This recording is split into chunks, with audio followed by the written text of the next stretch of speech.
Hi there, Geminis. Thanks so much for tuning in. We're straddling 2014 and the end, and we're going into 2015. So we're straddling 2 years this week.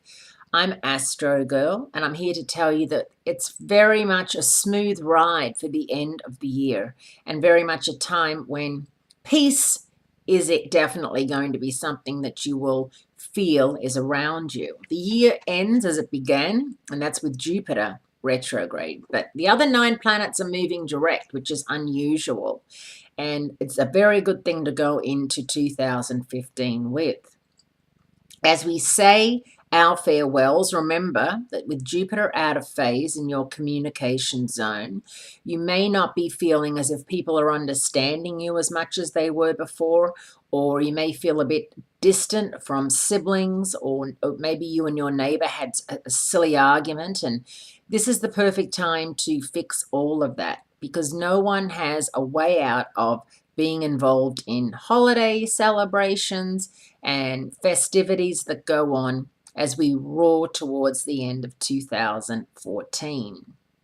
On Tuesday, December 30th, the Capricorn Sun dances in a trine with the Taurus Moon, a connection that speaks to the power of love.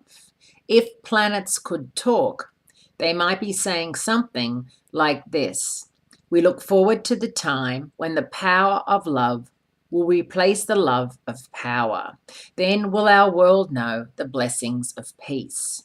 And that's a nice way to end 2014 for you and for everybody, I feel. Now, the start of 2015, which is a number 8, adds up to 8, and which is the only number that doesn't have a beginning and an ending that you can sort of draw from any angle. It's a very powerful year. In fact, if your birthday adds up to 8, this is possibly going to be the best year of your life. It's really going to affect Scorpios because they're the 8th sign. But anybody who's got a birthday that adds up to 8 is in for a really nice year. The first month of the year is named after Janus, the two-faced Roman god of gates and doorways, who sees both the past and the future. In 2015, Geminis, the future looks brighter than it has been in years. And that's because Uranus and Pluto finally come to closure in March of 2015.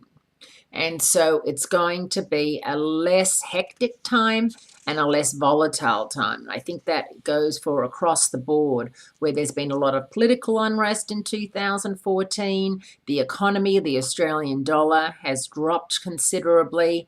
All that sort of thing is going to settle down. The 2015 New Year begins Thursday, January 1st. With idealistic Mars in Aquarius sitting exactly opposite Jupiter in fiery Leo, both great signs for you.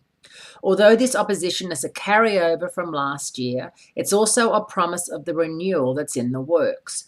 Keeping in mind Jupiter is out of phase in your 3rd house of communication, travel, siblings, but it's on track to turn direct mid-April, which really isn't that far away. Until then, Geminis, it's up to you to keep faith and maintain your inner enthusiasm. And remember, you're the Peter Pan of the zodiac. When I think of Geminis, I always think of ageless people, people who really never grow up. For example, Johnny Depp is a Gemini, and I look at him and I think he looks like he's just running around in children's clothing. He doesn't look like he's 50, he doesn't act like he's 50. And then we have a full moon on the 4th in Cancer, your 2nd house of money and self-esteem. So some of you may have to make quite a big decision about finances this early in the new year. Maybe set yourself a budget. Maybe say to somebody, listen, I really need that money back that I lent you. Or sit down with your partner and work out something that's more beneficial for both of you. If you feel as if you're getting the raw end of the deal, or if you feel like you're not putting in enough, it doesn't necessarily have to be that you are owed. It could be that you feel you want to step up and pay more. Now, this uber responsible full moon is all about taking responsibility for the past and doing the work to make the future a reality. Pluto's co-starring role in the full moon next to the sun and opposite the moon is proof that we all have the tools we need to heal our wounds, transform our sorrows, and meet the new year with courage and determination. And that's pretty good advice. Happy New Year, Twinsters.